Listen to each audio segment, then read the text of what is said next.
Deer audience, আসসালামু আলাইকুম। Welcome to learn with Ashiq. আজকে আমরা প্রিপোজিশনসের খুব এক্সেপশনালস একটা ব্যবহার নিয়ে কথা বলবো। আর আজকে যে প্রিপোজিশনসটা নিয়ে কথা বলবো সেটা হচ্ছে ফিড এর সাথে কি কি প্রিপোজিশন বসে। এটা এক্সেপশনালস কেন, আগে আমরা সেটা জানার চেষ্টা করি। ফিড এর সাথে বেসিক্যালি দুইটা প্রিপোজিশন বসে, একটা হচ্ছে ফিড অন আর একটা হচ্ছে ফিড উইথ।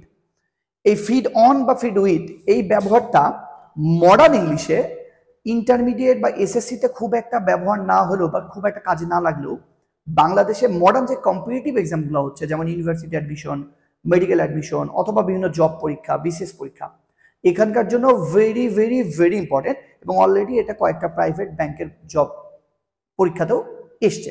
সো এটা আমাদের জন্য খুব ইম্পর্টেন্ট। আমরা আজকে এটা একদম ক্লিয়ার হওয়ার চেষ্টা করব যে ফিডের পরে অনও হয়, উইথ হয়, বাট আমরা শিখবো কখন অন হয় এবং কখন উইথ হয় with a very easy tricks ইনশাল্লাহ।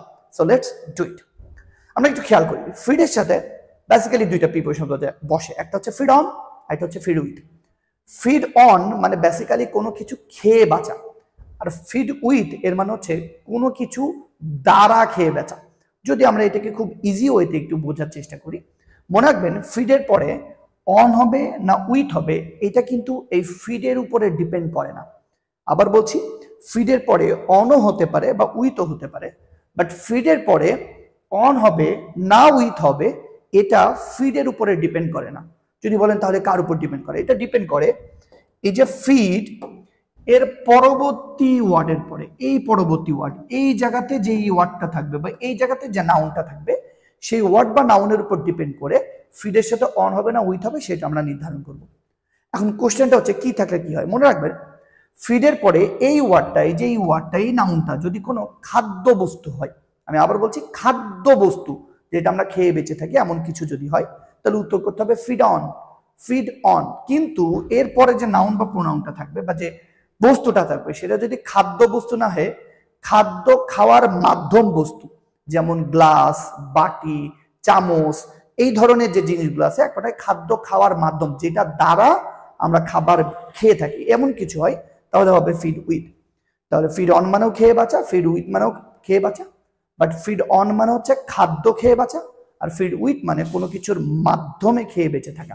Let's see some examples. আমরা কিছু এক্সাম্পলস দেখার চেষ্টা করি, তাহলে বুঝতে পারবে। একটু খেয়াল করবেন এই জায়গাতে, আমরা একটু খেয়াল করি।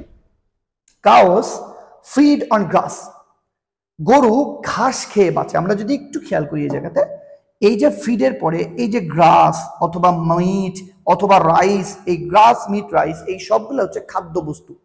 ফিডের পরে যখন খাদ্য বস্তু থাকে তখন হবে ফিড অন। কিন্তু যখন আমরা ফিডের পরে দিয়ে দিচ্ছি I small spoon with a kibble অথবা টিউব, তখন এইগুলা হয়ে যাচ্ছে খাদ্য খাওয়ার মাধ্যম বস্তু। আবার বলছি, যদি ফিডের পরে যে নাউনটা বা প্রোনাউনটা বসবে বা যে জিনিসটাকে মিন করবে সেটা যদি সরাসরি খাদ্য বস্তু হয় তাহলে হবে ফিড অন, যেমন feed on grass, feed on meat. কিন্তু যদি আমরা বুঝাই যে নাউন বা প্রোনাউনটা আছে ফিডের পরে সেটা একটা খাদ্য খাওয়ার মাধ্যম, মাধ্যম বলতে বোঝাচ্ছি গ্লাস, প্লেট, স্পুন, এই ধরনের যে জিনিসগুলো আছে, তখন হবে ফিড উইথ। আই হোপ এই ফিড অন আর ফিড উইথ নিয়ে আপনাদের কোনো প্রবলেম থাকবে না। It's a very exceptional prepositions. একটু দুই একটা আপনি যদি এক্সাম্পলগুলো একটু ভালো করে দেখেন, ইনশাল্লাহ এইটা নিয়ে আপনাকে কেউ আটকাতে পারবে না। So thank you so much. দেখা হচ্ছে নেক্সট ভিডিওতে, and do subscribe our channel. Thank you so much.